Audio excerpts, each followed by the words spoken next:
Welcome, everyone. My name is David Shanton. I am the Vice President for College Advancement, and I'm be your MC today. Thank you so much for being here. We always love to celebrate our Benchmark Society members. I always get asked the question by some people in the room, what's the Benchmark Society? So here goes. The Benchmark Society is our recognition group.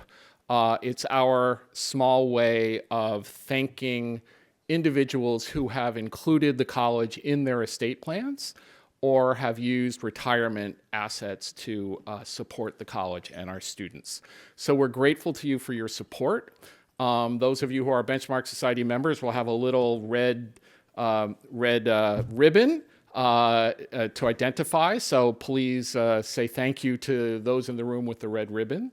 And of course, if there's anybody who would like to explore opportunities to become a Benchmark Society member, you can see any of the staff members in the room. We'd be happy to talk to you about ways that you could support the college in that special way.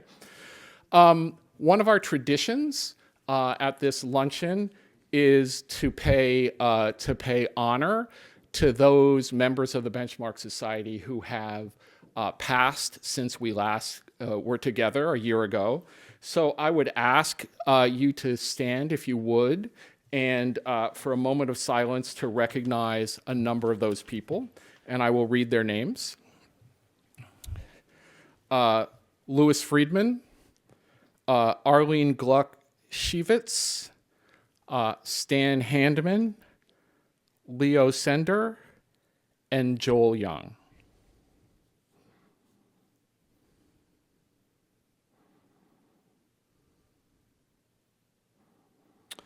Thank you. Be seated.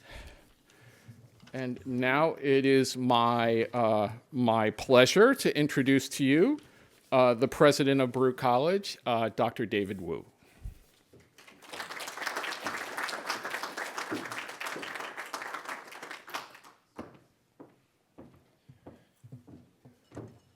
Well, good afternoon, everyone. Thank you for being here. It's a beautiful day outside, and really kind of make you feel great. And so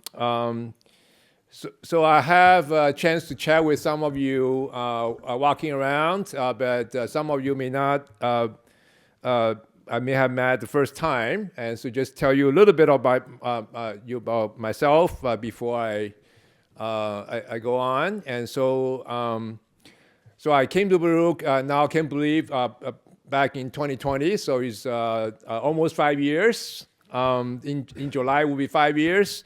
And so I have been a lifetime, spent most of my career as academics. I have been at some other institutions like Lehigh University, and serving on the board at Dartmouth College. And right before Baruch, I was at George Mason, a university down in Washington, D.C., and that was really coming to Baruch is one of the biggest honor and a pleasure in my career, that I have found this place to be absolutely remarkable with the kind of talent and the commitment that you see on our faculty and our staff, and not to mention supporters and alumni like yourself. And this is probably one of the places I have ever experienced the kind of loyalty and pride from our donor and alumni population. So that's why this is always one of my favorite events, and being able to stand in front of enthusiastic supporters like yourself is really one of the greatest pleasure of this job as the president of Baruch. And so last year when I was here, and I don't remember whom, but somebody told me that you really ought to start with what the Benchmark Society name came from. And since David didn't do that, I think I can still do that. And so this is actually a clever play of words, and so for those of you who knows Bernard Baruch, of course, who is known as the philosopher on the bench, right? And so you know Bernard Baruch, who is a financier and, of course, also famously advisor for U.S. presidents. And so he's known to conduct most of his business on a park bench in the Lafayette Park, or Lafayette Plaza, Lafayette Square, I mean, in Washington, D.C., right across the White House. And so, of course, you are probably familiar with that statue of Bernard Baruch on our campus, which is, him sitting on the bench. And so this is, and of course, benchmark means something entirely different, but this is a clever play of words and using the bench to represent the wisdom and the service and the impact. And all of you are making to Baruch College. So I just want to get this out of the way, and I learned this last year, and I should share that history with you. And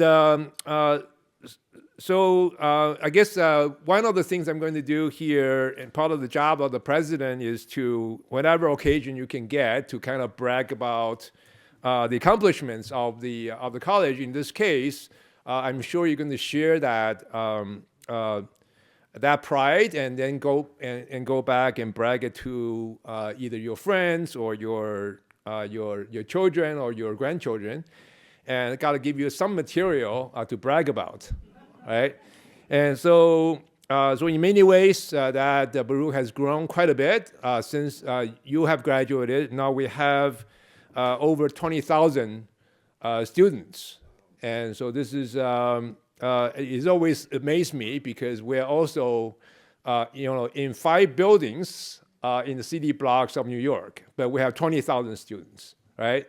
And just to give you a point of reference, this is not a whole lot smaller than places like UCLA, all right?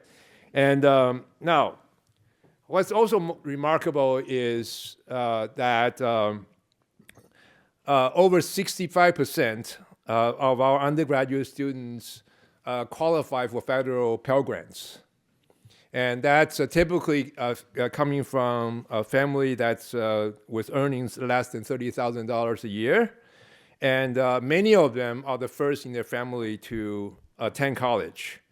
And they really bring with them the kind of drive and the hunger and the grit that's absolutely incredible. And yet, when they graduate, 95% of them are employed or go to graduate school within 6 months. And not only that, they are competing head-to-head with Ivy League graduates. And this is one of the things I hear from employers all the time, which is, Baruch students are just every bit as good as these Ivy League graduates, but just without attitude. Now, and also 85% of our graduates graduate with no debt, zero debt. And that is a powerful return on investment, and a powerful story of really how we put the excellence and access together and produce this remarkable outcome. And this is, in many ways, Baruch are also recognized for his academic excellence every day. And this is one of those things that I could go on the whole afternoon talking about all the different national accolades that we got, but I'm not going to do that. I'm just going to tell you 2. And one of them is relatively new, and this year Wall Street Journal just recognized Baruch as the #1 public college in the Northeast.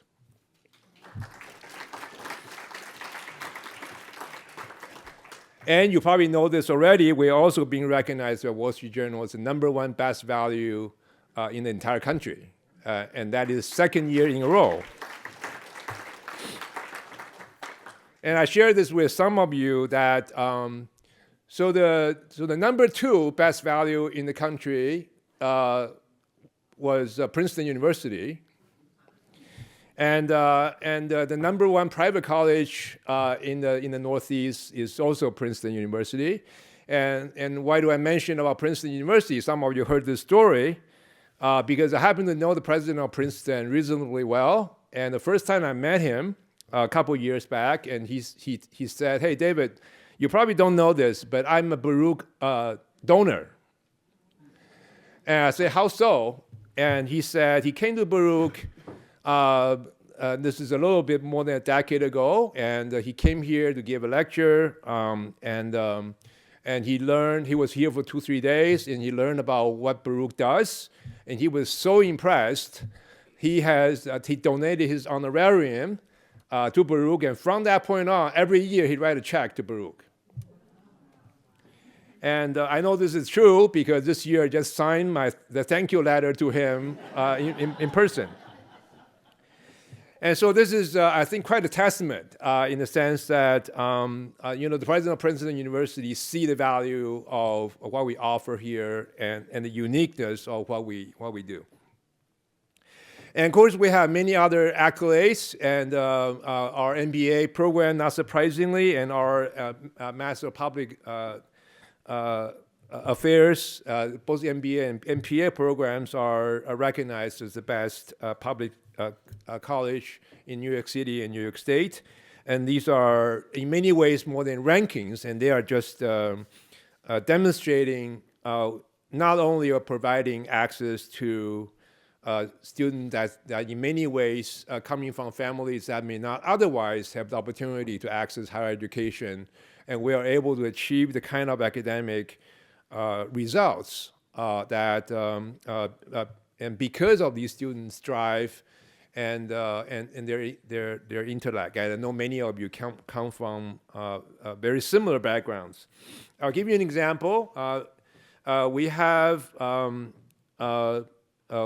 of our student athletes, Mia Costello, and so Mia is one of our basketball player, and he's also a senior in accounting, and she's graduating this year actually, and she recently did something remarkable, and she has after almost 4 years of playing basketball, he became the all-time lead scorer in the CUNY basketball history, both men and women.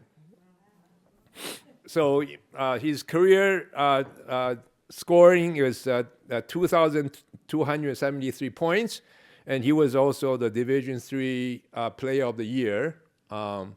And I know some of you are watching the Knicks games and so on these days, but we have our own great players to follow.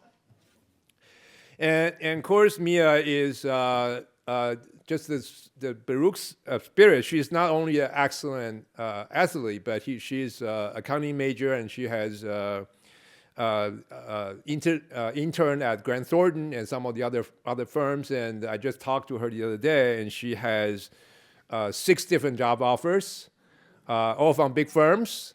And she said she's probably going to stay for graduate school. But anyway, that's just one of our students.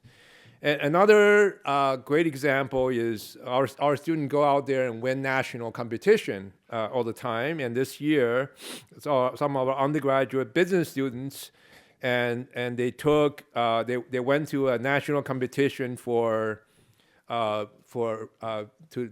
compete for coming up with innovative tax policies. And this is a competition called Fantastic, with the tax Fantastics, and they won the second place in the national competition. And this is they're coached by our faculty member Michael Meisler from Zicklin School and Lee Bach from Deloitte. And so these students really represent, in many ways, the intellect of our students. And by the way, many of them win various different kind of national competition all the time. So we're doing many different things here on campus, and I mentioned that we are in 5 buildings, and we're kind of running out of space. And so one of the big priorities that we're trying to renovate our 17 Lex building. And many of you are probably had classes in that building. That's a 1929 building. And that building has never been sort of going through major renovation. And we are going through phase 1 and 2 right now. And we're trying to get ready for phase 3 and 4. And that will essentially redo the entire floor, second floor to 16th floor. In order to do that, we need to have some major swing space because we have to vacate the building and move out. And so we were successful, sort of take a little bit of advantage of the real estate downturn in New York City. So we have basically looked at every building that's available within a 5 to 10 minute walk from Baruch campus, and we have found a space on 63 Madison, and this is Madison Avenue between 27th and 28th Street. And for those of you who know, these blocks, is right across from New York Life building, and you know where the new Whole Food is in the same building, but on the other side. And so meaning that we are expanding westward. And so not only is this going to be a swing space, but once the renovation is done, that become our expansion space as well. So this is very exciting. And we are providing essentially our student the kind of facilities and that's appropriate for our academic excellence. Another thing, some of you may know this already, that recently the legislature of New York State has approved a proposal to rename the 23rd Street subway station, 23rd Street Baruch College. Thank you. So the bill was signed by the governor, and now it is on the hands of MTA. So maybe just another 5 years it's going to happen. But now, so all of this, all of our achievements, and I think really the great recognition, and frankly, really thanks to all of you sitting right here. And I know many of you are long-term supporters of Baruch. And to be perfectly frank, Baruch cannot do any of these things without your support and without your generous support. And that's how we stand out among our CUNY peers and many of our higher education peers, and being able to experience the kind of growth and achievement and recognition nationally. So thank you. And we'll also want to take this opportunity to thank all of you and for bringing your family and friends with you here and to tell the Baruch story. And we have a lot more to do. And there is a lot more we can do to make even greater impact for the city and for everyone else. So now I would like to take the opportunity to introduce you to one of our very own Baruch students, Teresa Vu, and who will share with you how the planned gift from an inaugural Benchmark Society member has made a difference in her Baruch journey. So, welcome, Teresa.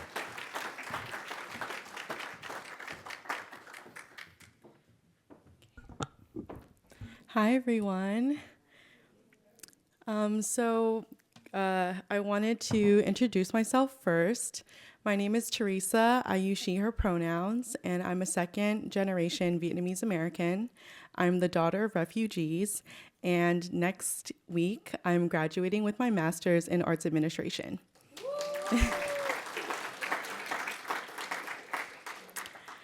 I'm honored to be here to celebrate a member who's been a part of Baruch's legacy. Arlene L. Nagelberg was a local to the neighborhood. She was a proud double alumna of Baruch College and was a devoted member of the Baruch College Alumni Association. Her contribution supported the transformation of this library, as well as naming the Baruch's Theater in honor of her single mother, Rose Nagelberg. She wanted her gift to support the future generations of Baruch students, especially those studying arts management and the performing arts. and she provided tuition assistance and internship stipends. I was a recipient of the Nagelberg Scholarship my first year here at Baruch. And I served as the management fellow at the Baruch Performing Arts Center, or Baruch PAC, we're rebranding. What motivated me to apply was my lack of experience in the performing arts. My background is in visual arts, and I primarily worked in museums before I started graduate school. I wanted to use this time to explore different areas in the arts so that I could leave as a well-rounded arts administrator. Arlene's generosity alleviated the financial stress and allowed me to become an integral member of the Baruch community over the last 2 years. I was able to excel in my studies and take on student leadership roles.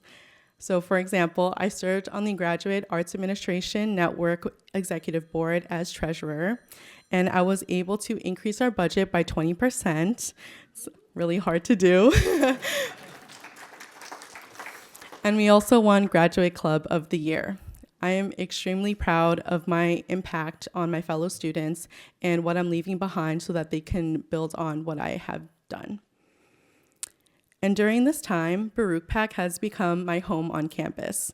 It was my place to make mistakes and ask questions, learn from professionals like Sherman, who you'll hear from later, and apply what I learned in my classes in real time.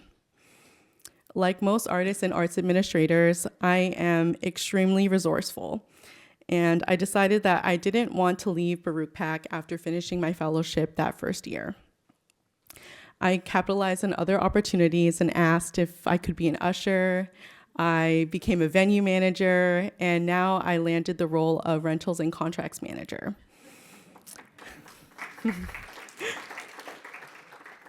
And I would not have taken this path if it weren't for Arlene and her opportunity of having this Nagelberg Fellowship. And other students in my program have also, they're participating in it every year, and I'm also able to work these students now that I'm still at Baruch PAC. Arlene said that the world is not an ideal place. Art, in whatever form it manifests itself, lingers in a place between the world as it is and the world as it might be. And she's talking about that exciting potential between art and community, because the impact that art has is to bring people together.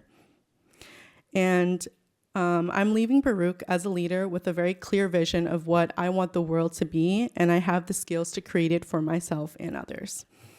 So finally, I want to thank you all.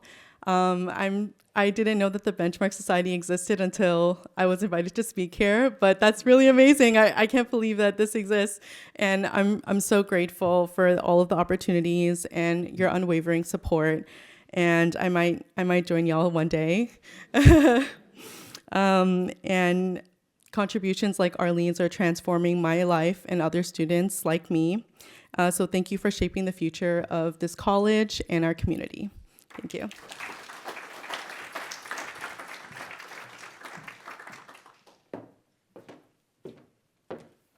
Thank you, Teresa, and thank you, Arlene, for your wonderful legacy. With that, it's time for lunch, and after that, we will come back for our program. So enjoy. Thank you. I would like to introduce the president of the Baruch College Fund, Luz Liebeskind.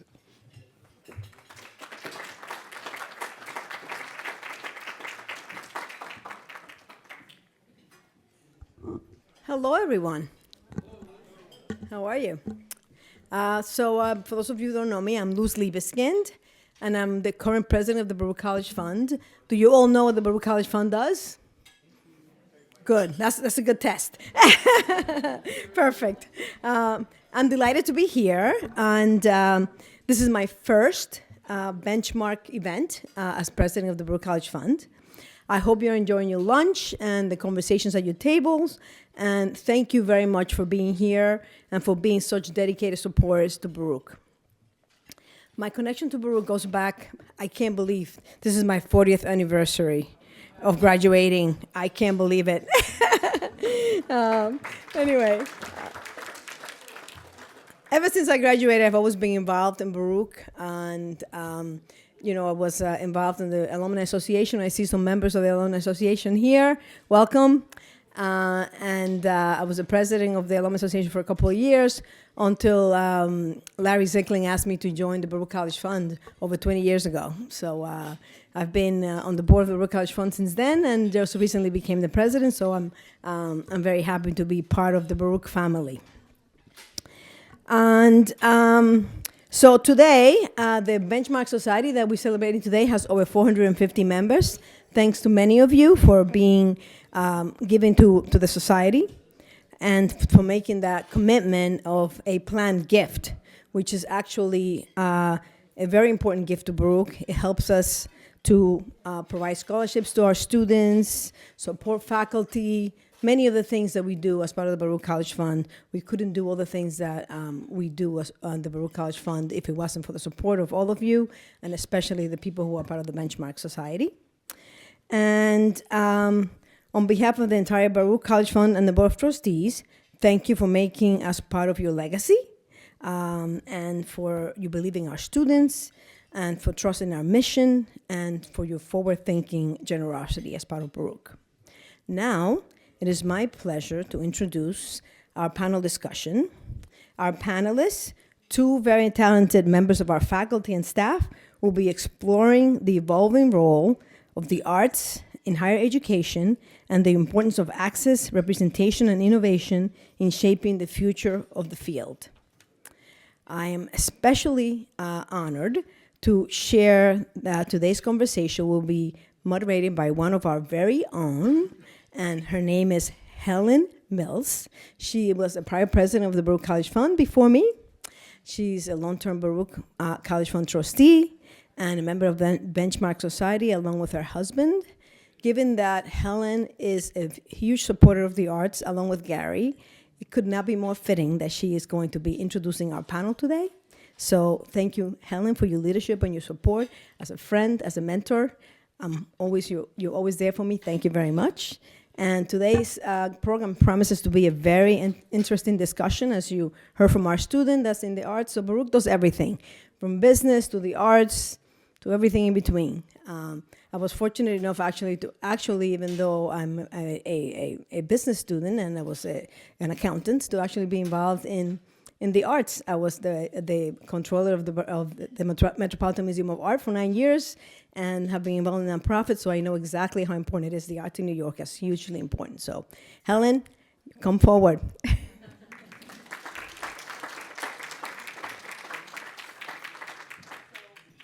going to invite my fellow panelists to come forward also. We'll get started. We are scheduled to finish at 2, so we're going to make that. Where do you want to be? You choose. You go. Okay. My goodness. Thank you, Luz. Yeah. Thank you to everyone who spoke before. It's very exciting to be here. I have met many of you over the years, and I met many new people this year. So thank you so much for being here. We're fortunate to have our panel, and I'm trying something new. I see all of these very young people use their phone. So I have my phone, and I have my backup.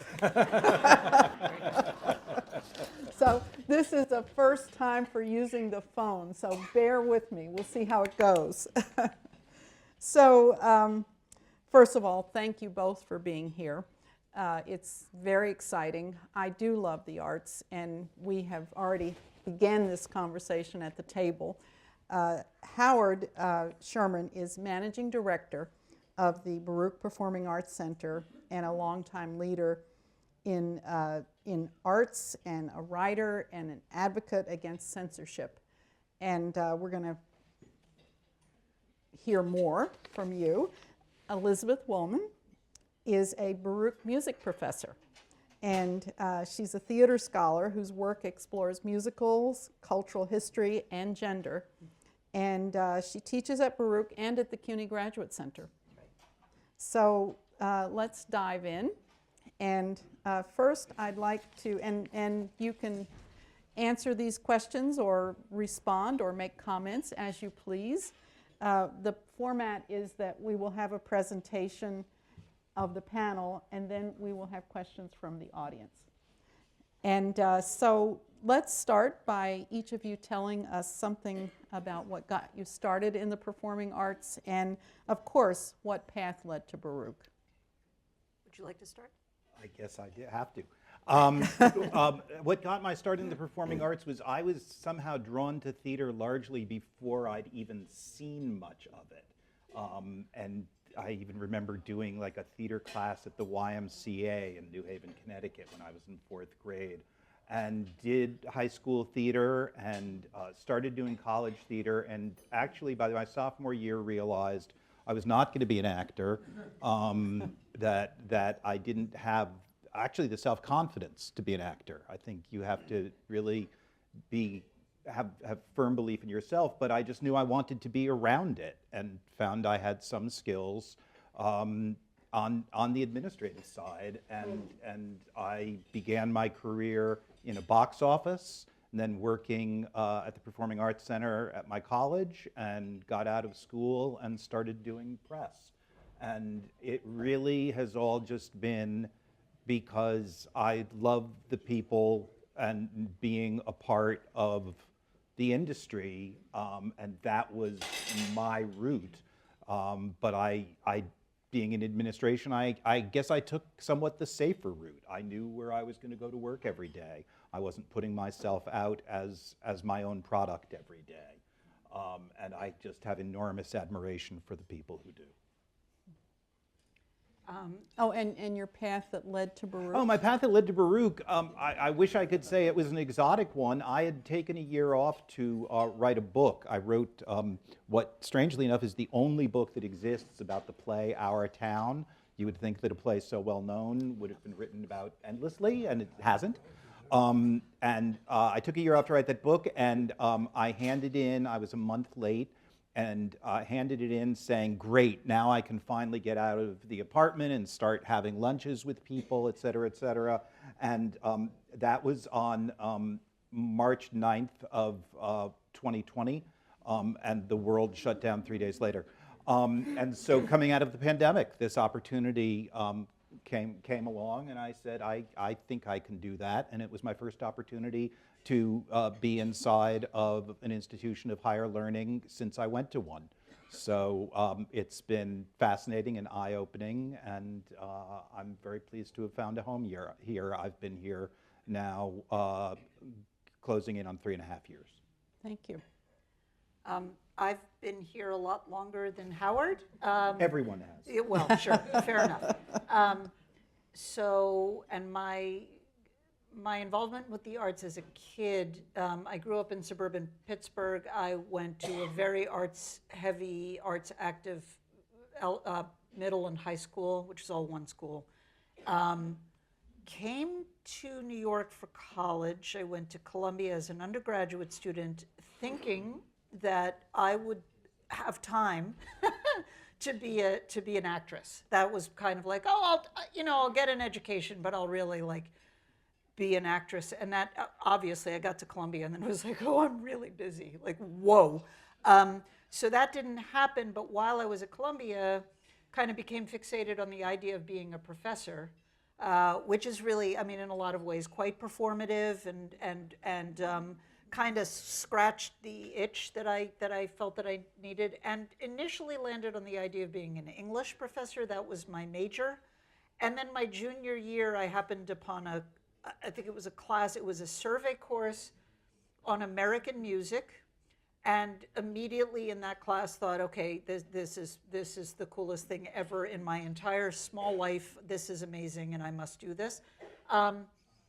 And then I took a little time off because I come from a family of a social worker and a doctor and a lot of other kind of professionals who said, not a lot of professors who said, it's a really tough life and it's really hard and you have to be absolutely sure. And I took a couple of years off to be absolutely sure, and I landed actually as an editor, a program editor at Playbill magazine. So I was at Playbill for 2 years. Playbill is the program that you get when you go to the theater. I learned how to copy edit those documents, right? And in the 2 years that I was there, saw every piece of theater that was available to me. I got blanket, it was a really amazing job in that way. Not much in the way of interesting progress that I would have still been doing exactly the same thing. So then I decided that I wanted to I wanted to go back to grad school. I went to the CUNY Graduate Center, where I wrote my dissertation in the music department about rock musicals, of all things. And I remain deeply, deeply grateful to the CUNY Graduate Center for being such a weirdly interdisciplinary place that they said, yeah, go ahead, sure, that's fine. So I did that, and then while I was there, I started working as a teaching assistant at Baruch, and then got offered a part-time job, and then that turned into a full-time temporary job, and then I just made a nuisance of myself until they kept me, and that was 20-something years ago, and so I've been here ever since. That's how that works. So we hear about your journey, and you're in an educational institution. So could you please talk a little bit about how what you do helps?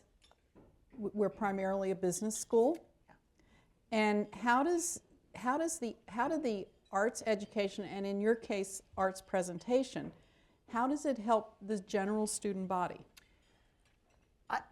I can. You can go first. On Okay, this one. good. Thank you, Howard. Something that President Wu said to all of us about during his remarks, the fact that so many of our students are the first members of their family to go to college, really resonates with me because, and I've been kind of thinking about that really. I think about that a lot, actually, as an educator at a business school. It's a very odd thing in certain ways to tell people that I am a professor of music and that I work at the CUNY Business School, and people say, really? Huh.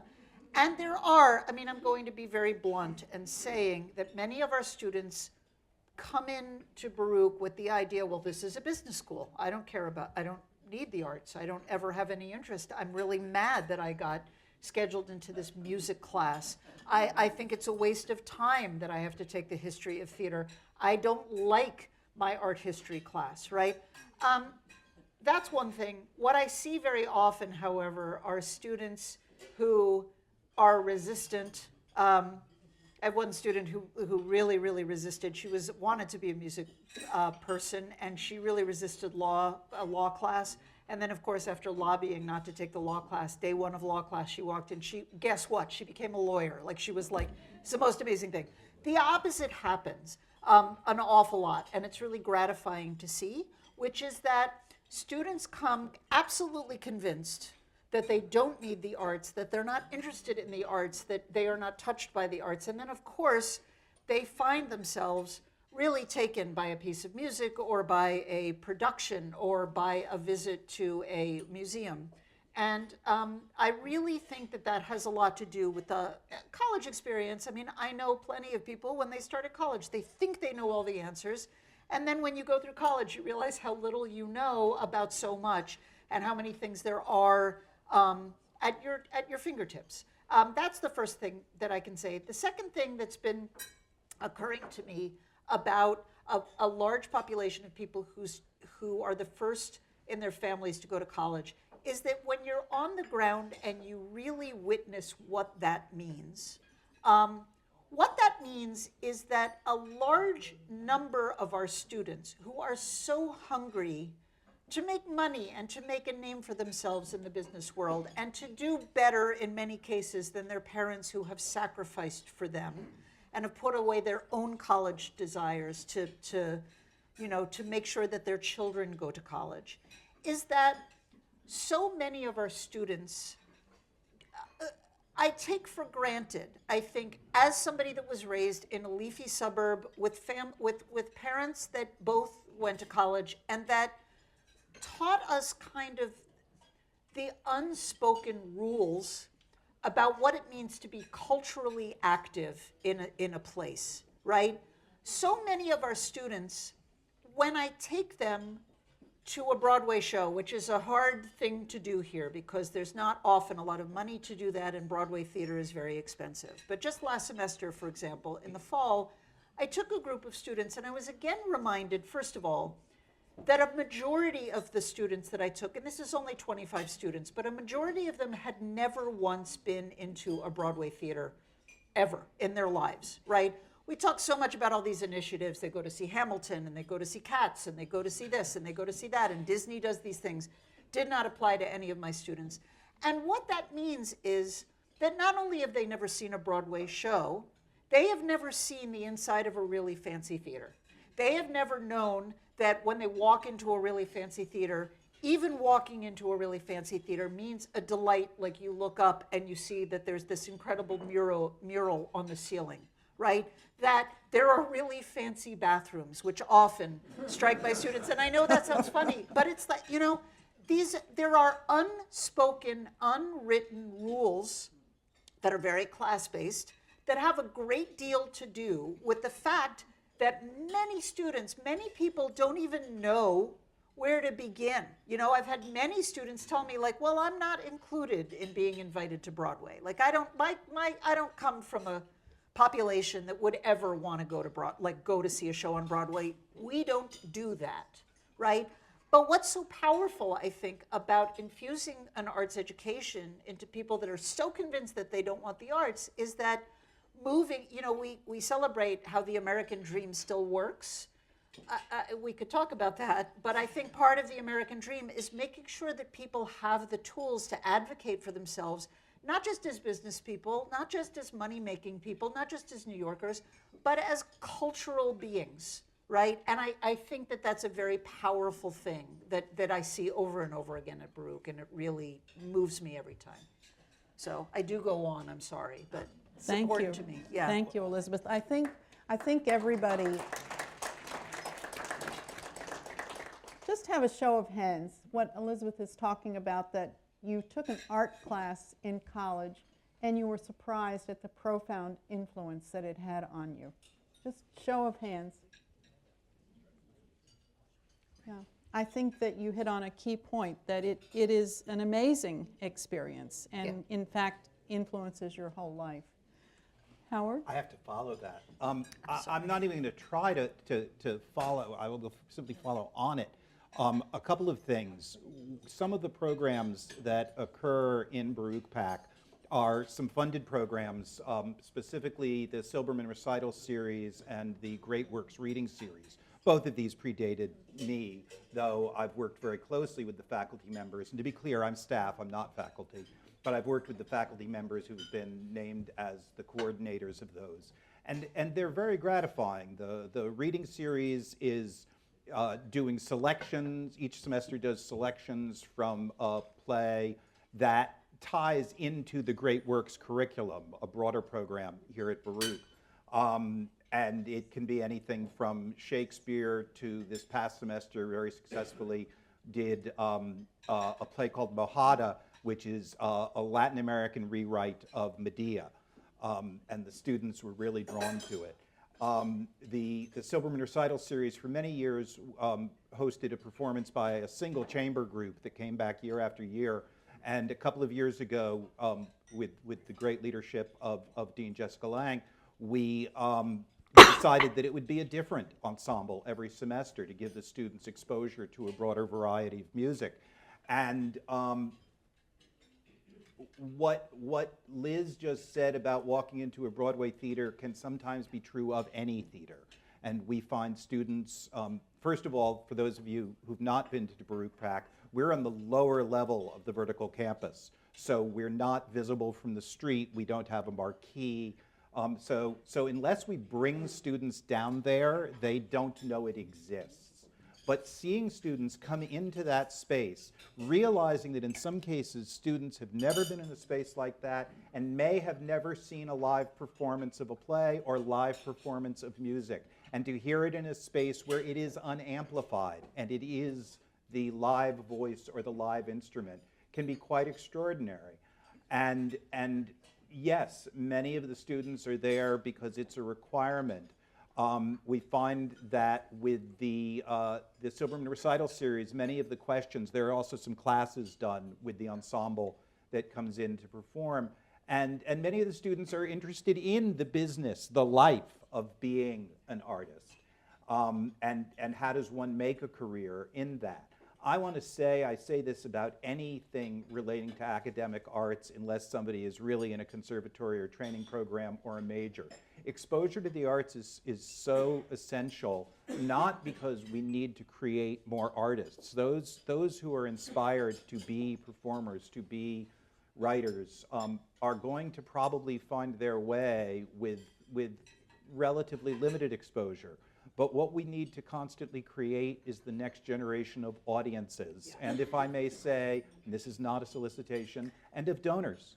Because if we don't have more people aware, understanding, and appreciative of what goes on, then how do we continue to make it available for future generations? So that's where our involvement comes in. And while some of our programming is targeted outwardly to the community, I'm very conscious of trying to bring in art which is as diverse as the student body, because it is a way of representing Baruch to the neighborhood and to the city at large. Thank you. Over the trajectory of your careers, what are some of the big changes you've seen or evolving trends in the arts? Certainly, did you have a thought? You can go first. If you need a moment, yeah. I mean, I can do the mundane, which is I remember when all theater tickets were printed and there were just stacks and stacks of them in a box office. I actually, one of my first jobs, my job was twice a week to go in and measure the ticket stacks because the executive producer had figured out how many tickets to the inch, and that was our financial control and to know how we were selling. Now everything is computerized. Yeah. Sales which used to be in person or on the telephone, which involved a human interaction with someone, can now be done. People can walk into a theater and, with the possible exception of a brief interaction with an usher, have no interaction whatsoever. And if you're an institutional theater, which is the world that I come out of, that is very problematic because you want to build a stronger relationship. So it can be something that mundane. What have I really seen over the course of my career that's probably most pertinent right now? Since I began work, about 5 years after I began working, was the first wave of attacks on the National Endowment for the Arts. We have watched the National Endowment for the Arts be attacked in different ways, and I should say the National Endowment for the Humanities at times as well. We have watched constant efforts to defund, and for the most part, they have not been successful over time, because bipartisan support recognized the arts as both a value for its intrinsic cultural value, but also as economic engines for other businesses, and particularly for the revitalization of urban centers. What are we seeing now? We're seeing a full-on assault attempting to defund and eliminate the National Endowment for the Arts, the National Endowment for the Humanities, and the public broadcasting system. There have been nervous moments in the past. This is a moment where we are facing an existential crisis.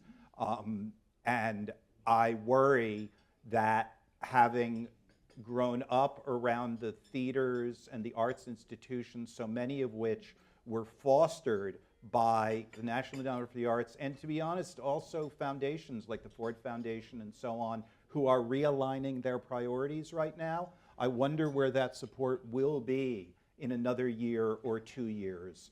And when we watch what's going on with the administration of the Kennedy Center, where now the new supposed executive director is talking about criminally referring the former leaders of the Kennedy Center to the U.S. Attorney's Office because he has discovered deficits and deferred maintenance, is a real frightening moment for someone like me who has lived my life in the field with that support of the NEA, the NEH, PBS, and I wonder where we will be.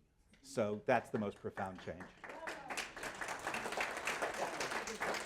I'm sorry I couldn't give you a more charming story, but it's very much on my mind these days, and I hope it's on the minds of lots of people. It's how if we can, and how we might replace those dollars if they truly go away. Even if there is a new administration in 4 years that wants to bring it back, it's not going to come back so quickly. Right.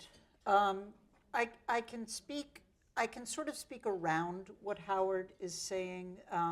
This is an exceedingly dire time. And I don't want to, I mean, I honestly kind of feel like I could just say nothing and that could sit with everybody, and because it is easily the most important time. I can speak to the commercial theater. I can speak a little bit to the commercial theater and then to the nonprofit theater. I think probably the most significant, certainly in New York City, and certainly for somebody that specializes in the ways that the commercial theater industry influences the aesthetics of what we see on stage. That's kind of what I spend most of my time doing, is looking at the ways that the theater industry has shifted over time, and then how that exerts influence on programming and the kinds of shows we see and the kinds of messages we get from our musical theater, and the kinds of audiences that see musicals and Broadway shows in general. And what I would say is, in my lifetime, I would say redevelopment of Times Square, which really followed on the legs, on the tail end of major federal deregulation in this country, beginning in the 60s, but really ending with Ronald Reagan, with President Reagan, who deregulated all sorts of industries. And what that allowed various different industries to do, and I'm speaking specifically about the entertainment industry, is for everybody to gobble each other up. So the reason now that Disney used to be a tiny, the Walt Disney Company used to be, literally, it was a studio with a couple of theme parks, right? Maybe an Ice Capades show. And now if you look at a chart of what Disney owns, like you have to, like, it's so enormous. It's much of the world. It's so much. And then there's stuff over Disney that connects with Disney. Like, it's this huge tentacled global conglomerate, right? And that has resulted in the globalized Broadway style production that you can now see all over the world. So if you ever wondered why, if you go to London, but also then if you go to Bucharest, or if you go to Hong Kong, or you go to Tokyo, you can see The Lion King, for example. And your local high school. And your local high school, everywhere, right? So that's actually a major change, as has, and I won't go on for, I promise I'm almost done. Also, the thing that interests me is the nonprofit influence on traditionally very commercial. So like numerous Broadway theaters now are owned by nonprofit entities, by off-Broadway entities that make money on Broadway. And that too is interesting because it has been, at least historically until this moment, a way for the nonprofit sector and the more risky, experimental, less moneyed sector to push back against this explosion of corporations all over the world.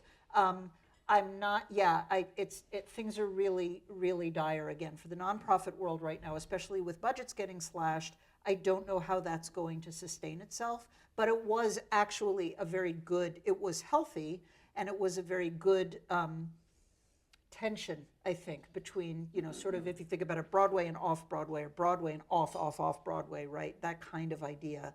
I don't know how the nonprofit theater is going to do as a result of this. To follow on that, and not that this was quite meant to be a panel of us going back and forth, but what you say about the influence, the not-for-profit theater movement, which essentially began in the United States in the 1960s, was meant to be a counterpoint to the commercialization, and it ultimately became a feeder system. Great work was developed and was fed into the commercial theater.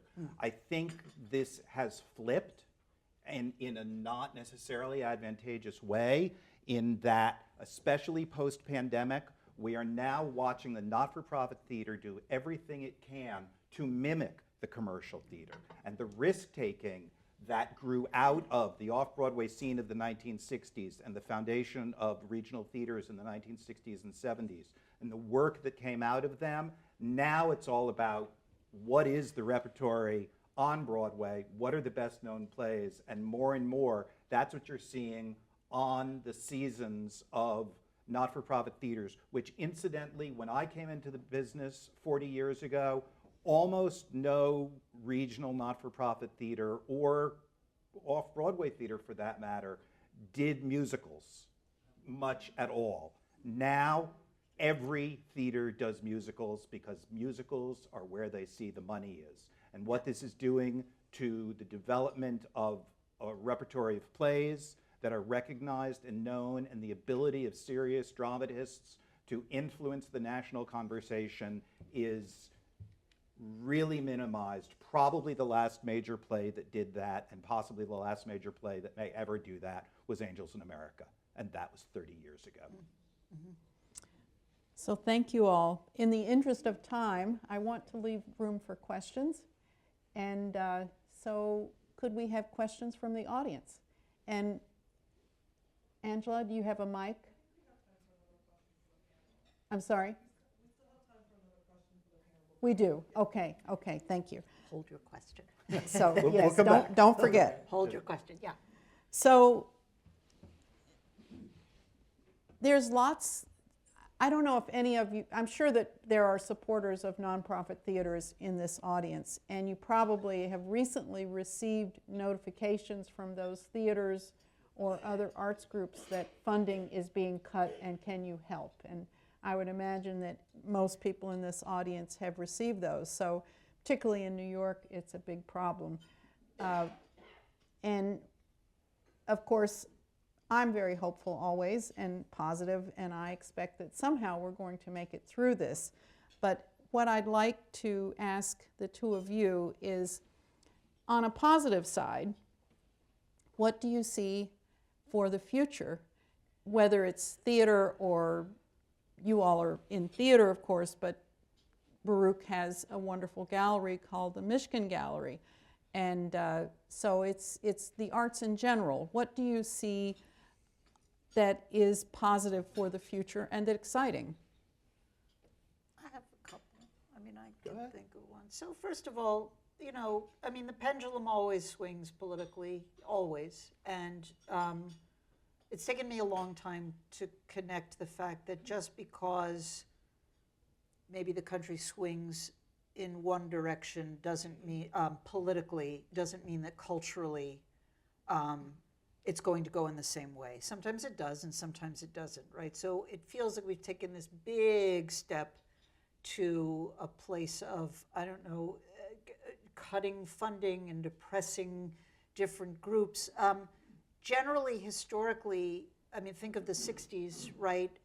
There is really interesting, vital, necessary work that is done by people in reaction to difficult times, right? And I'm not convinced that that's not, I mean, I think that that will happen, I do, and I look forward to seeing commentary, I look forward to seeing ways that different theater and art and music and writers, challenge what's happening right now and really make some difference. That's one thing. The other thing, so I think that is the one thing that sort of leaps into my head as a positive. I don't know if you could say it's a positive, it just kind of tends to be a reality that things go too far in one direction. I mean, the question is, can we get out of once things go much too far? But the reaction to that, I think, is often very challenging and interesting and satisfying. So that is something to be, I suppose, positive about. I'm not noted for being an optimist, but I will say, looking at broader trends in what consumers value, if you look at marketing studies, if you look at trends, there is a much greater premium placed now, by which I literally mean people will spend more money to have an experience, that it's less about owning things, and this is even true in the younger generations. It's less about owning things than having done something. The performing arts, by being alive, give people an opportunity to have a human experience that is different than interacting with a screen, that is different than interacting with AI. Yes, we are at a disadvantage of scale, but as long as we can continue to make the case for the value of the arts, the uniqueness of the arts, and what it is to be in those rooms is incredibly important and valuable. A friend of mine, a famous British playwright named Alan Ayckbourn, talks about the fact that every time people go to the theater, they should feel like it's been an event. And he writes his plays to try to make them so different and so unique, and he has written over 90 of them, which is extraordinary. He makes them an event. We have to build the sense of event, because that is the way in which we continue to make the case for our uniqueness. But if that is actually aligned with the way that entertainment and travel and holiday experiences go, then that unique quality is something that is going to continue to serve us. The live performing arts were not destroyed by the invention of the phonograph record. They were not destroyed by the invention of radio, television, or film. Is there a new wave that has to come through? Yes, because now we have the computers, we have streaming, etc. But as long as what we offer is unique, and that's where, I'm going to get in trouble for saying this, the Disneyfication of entertainment is not helpful, because that is about sameness. It's about being different, it's about being bold, it's about being entertaining. It can be all kinds of things, but it is that fundamentally human experience of being in the room together with the people making the music or telling the story that will hopefully continue to serve us as long as we can find the resources to do it in an incredibly labor-intensive format. Because the thing about electronic entertainment is once it's created, it can be duplicated and disseminated endlessly. We will always be beholden, and we are trying so hard to be a field in which people can make their lives and make their careers and have families, but that will always make it labor intensive. And when people talk about Broadway's expensive, I agree. It's outrageous that people are paying $600, $700, $800 to see a play. But the fact that it might cost $150 or $200 to go to Broadway, well, that's what people willingly spend to go to a sporting event or go to a music concert by a rock star. We just have to remember that we too can be rock stars, and we too can compete on that level, and that's where the hope comes in. Great. I'm going to applaud that. Thank you. That was wonderful. Thank you all. I think we're going to turn to the audience now. Okay, so Great. Angela, we have, we want the mic because the people online can then hear you.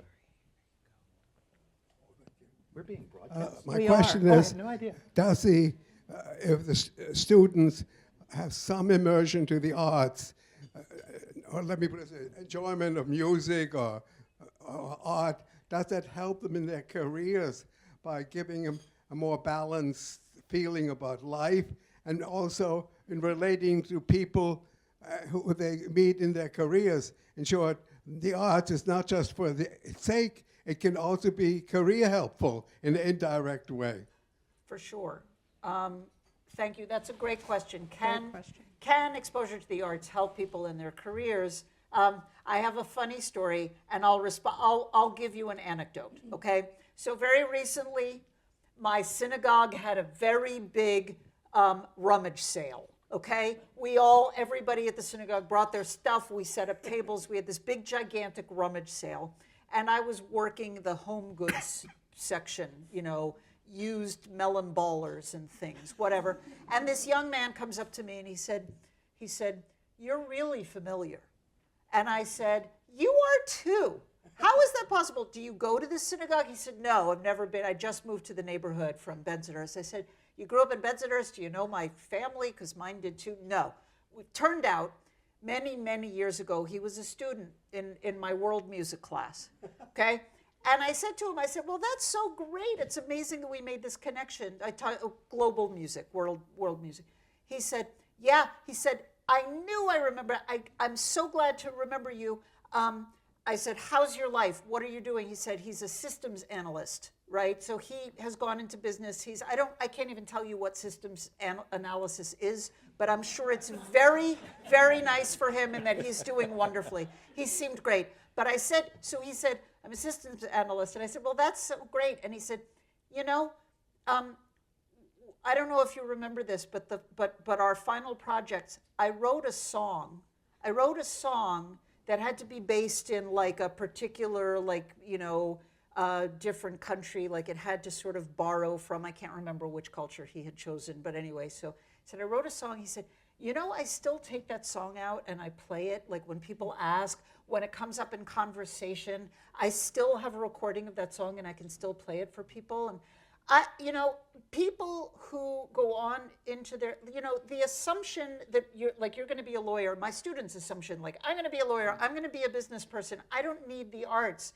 What do you do when you're not in the office? Of course you need the arts. Of course, you know, mostly Mozart papers all of its, I mean, I talk to my students all the time about behavior in a fancy place that maybe they've never gone to. You know why? Because all of the business companies in this city give tickets to all kinds of great perks, some of which will find you maybe with a client at the opera or at a symphony and not just at the Jets game, you know what I mean?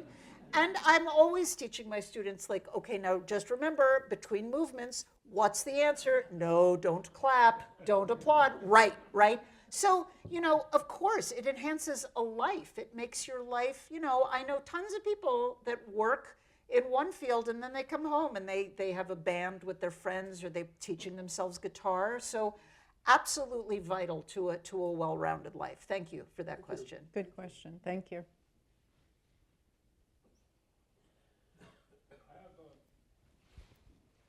Angela will be right there.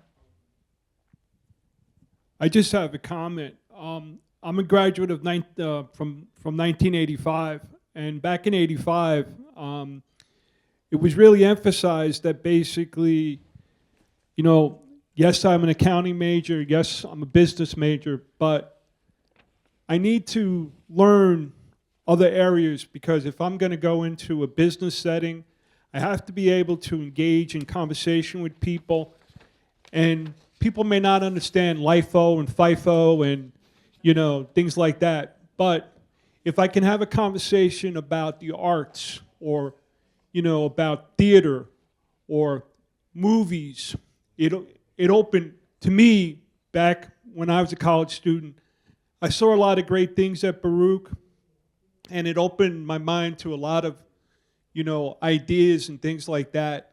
And I think that's what the present generation has to get taught.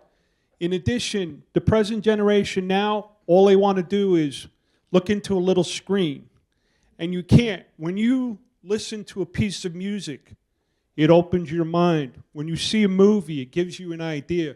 These are the kind of things that need to be instilled to students nowadays, but also to the public at large. So that's all I have to say, but I can say that Baruch gave me a well-rounded education, and I thank them for that.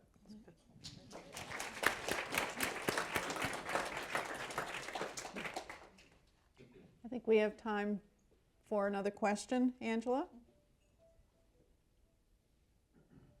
Make it a good one.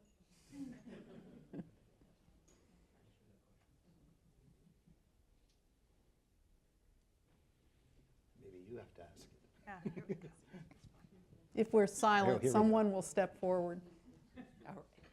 Here's a provocative question for the Benchmark Society Lunch. If you had more money, what is something you would do with more money?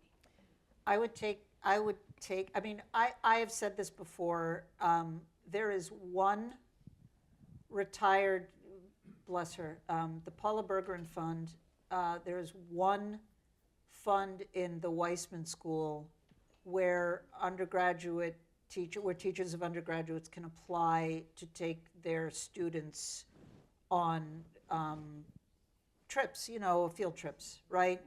I've said this repeatedly, and I'm so grateful to her, and I think she must probably give half the college thousands and thousands and thousands of dollars. But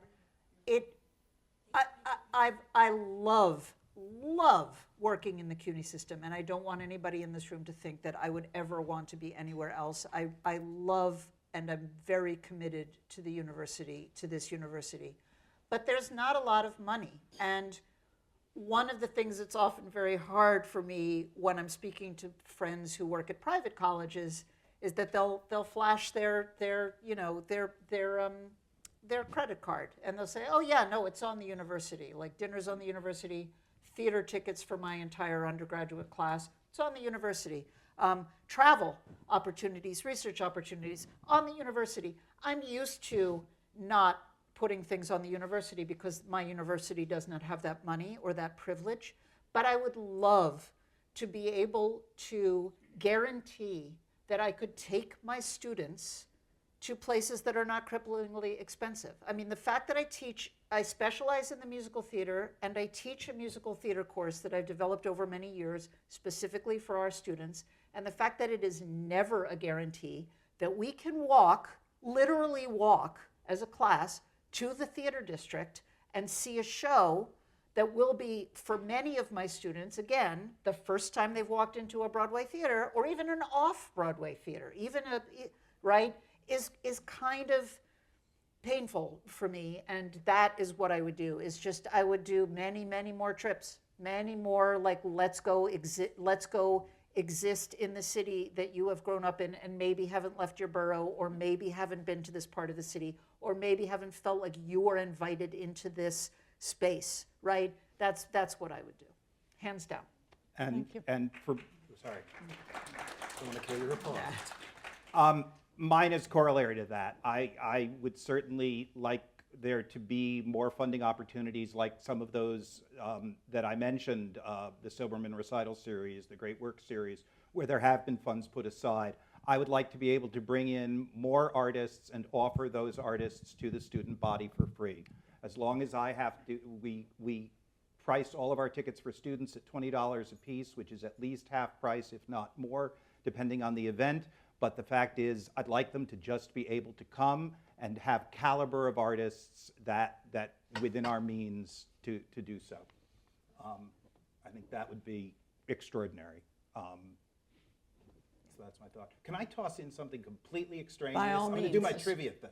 Oh, okay. No, sorry, did you have another thought? No, I on was just topic? seeing one I last was just, question. no, it came to me. Do any of you realize, and this will get the advancement people and the faculty excited, do any of you realize that Bernard Baruch is actually a character in a famous Broadway musical? Does anyone in the room happen to know it? I'm willing to bet some of you have even seen the musical. But here's your great trivia takeaway for the day. Bernard Baruch is a character in the musical Annie. Oh. And now I'm getting the nods. Yes. So I just thought you should know that our namesake is commemorated. Liz had a good suggestion about another one he might be in. Now I feel like I have to research this. But next time you see Annie, when you get to that scene with FDR in Act 2, there's Bernard Baruch. There's Bernie Baruch. Okay, we're going to finish with Okay, our I just last wanted question. to point out that the Metropolitan Opera House has a wonderful student program. A friend of mine the other day said, Peggy, do you want to go to a rehearsal of Anthony and Cleopatra? And I said, sure. So I get there, and the Metropolitan Opera family circle, dress circle, they're just full of teens in their jeans and sneakers. Yes. And it was just wonderful seeing them. They're sort of camped out on the red carpet with their sandwiches and their thermos bottles. If you want to find out what I did with that, I took lots of pictures. This is on my Facebook page. So, and it's called Teens Take the Met. Awesome. Yes, I think that those opportunities are available, Yeah. and I'm sure that you all use them. And when you have subsidized theater and you get just a little bit more help, then you can really do it, Yeah. and you can do it more than once. So it's always money. It's that little bit extra. Really kind of the way the Baruch College Fund does it. They give a little bit extra, and that puts it over the top. So for all of us who are interested in theater, more money. Yeah. So we're going to, Angela, I think time-wise, we're out of time. And I want to thank you all so much. It's a wonderful panel and wonderful audience and wonderful presenters. And I want to give a special thank you to Angela Camacho, who is running this show. Angela runs this show and many other shows, and she does a great job of it. Thank you, Angela. And also I wanted to recognize Lori Caval, who is right here. Lori, could you stand up? So Lori runs a group called Alumni in the Arts, and it was founded in 2019. And she, in person and online, connects people who are in arts administrations and other places in the arts. So following up from a student to actually connecting other students that she founded herself to help others get jobs once they leave Baruch. So thank you for your work, Lori. And am I turning it over to you, David? Yes, you are. Okay, go for it. Well, I just wanted to add my thanks to Howard and Liz and also Helen for a wonderful conversation. And thanks to all of you for being here. Thank you to our Benchmark Society members. Thank you to those of you who might someday be Benchmark Society members. And we look forward to seeing you here on campus at other events and at next year's Benchmark Lunch. And with that, thank you. And just one housekeeping, I would ask members of the Benchmark Society, so those of you with red ribbons, to come to the stage so we can take our traditional picture of the Benchmark Society. Thank you all. Thank you.